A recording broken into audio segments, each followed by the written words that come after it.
Okay, today we'll be making the outline for our essay on social media. Yesterday we did a lot of reading and brainstorming about ideas that we could get from the article. So hopefully in our brains we have like an argument already kind of building, and now we got to organize it. So the first step of an outline is to put your stance, to write your thesis. So I have this space, introduction here. And my introduction is your basic introduction. You got to hook your audience in. You got to lead them towards your stance, towards your thesis. So I state my thesis clearly. And then after I've done my first paragraph, I've stated my thesis, I do argument 1. So this is my first solid argument to prove my thesis, to have people convinced that my thesis is correct. I have to provide evidence because people don't want to just hear what you have to say. You have to give expert opinion. So evidence from the article to support my argument. And then I do it one more time. I come up with another argument that helps support my thesis. And then I provide evidence to support that argument. So I do it twice. And finally, this section here, this counter argument, this is a little different. And we're going to get into what this counter argument is in the next slide, but it is a little different, so it's bolded here. And finally, your conclusion paragraph. In your conclusion paragraph, you want to make sure you restate your thesis. That's why these are both green. You restate your thesis and you put a closing on your essay. All right, let's look at an example. Okay, so here's an outline for the argument that the teacher that I have been modeling throughout the week, that social media should not be banned before 18. That's what I did my whole brainstorm on, so I have a solid argument in my head. I know kind of what I want to be working on. Let's look back at our brainstorm really quick.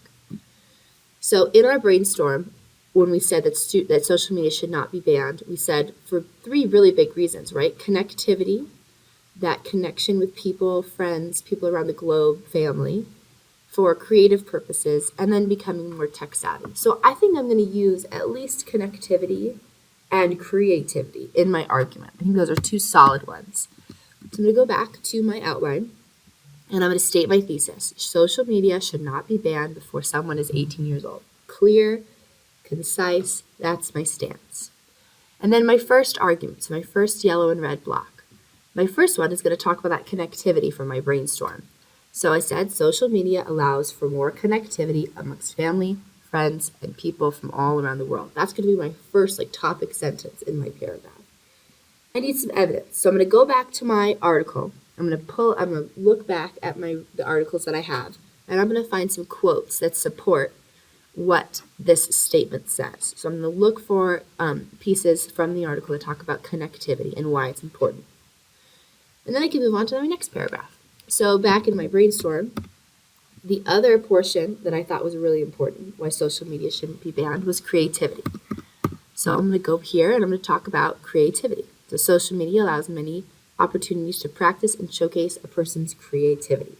So I have my next topic sentence for my second body paragraph here. I need a quote from the article to support myself. So can be creative, lots of profiles, photos, videos, modifications for games. Those are all opportunities that social media gives. So I have my first argument done, my second argument done. Now I need to do my counter argument. So let's get into what that counter argument is. When you are having an actual argument with someone, when you're debating, you always want to think of their point of view too. Because if you know their point of view, if you know why, their argument and their points, then you'll be able to explain why they're not right. You'll be able to take apart their argument and explain why they're incorrect.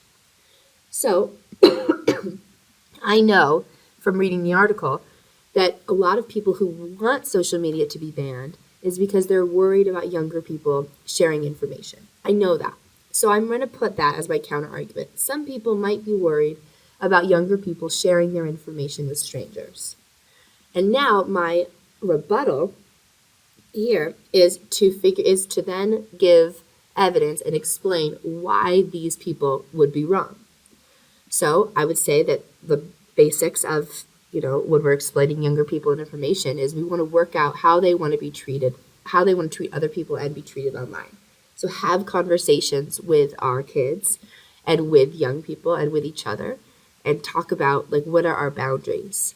And then communicate and monitor with parents and guardians. This is a worry people have. and this is a way to solve it, like why this isn't a problem and why it shouldn't relate to the ban. So that's what a counter-argument is. So just to review one more time, these two are arguments that support your stance. This one is an argument somebody else on the other side would make, and you're explaining why they're wrong in red. All right, and then you say your conclusion sentence, you restate that thesis that social media has too many benefits for it to be banned before someone is 18 years old. So it is a little bit different than your thesis. It kind of puts a wrap on your whole essay. This is where a lot of the work is and makes writing the essay tomorrow and the next days much, much easier.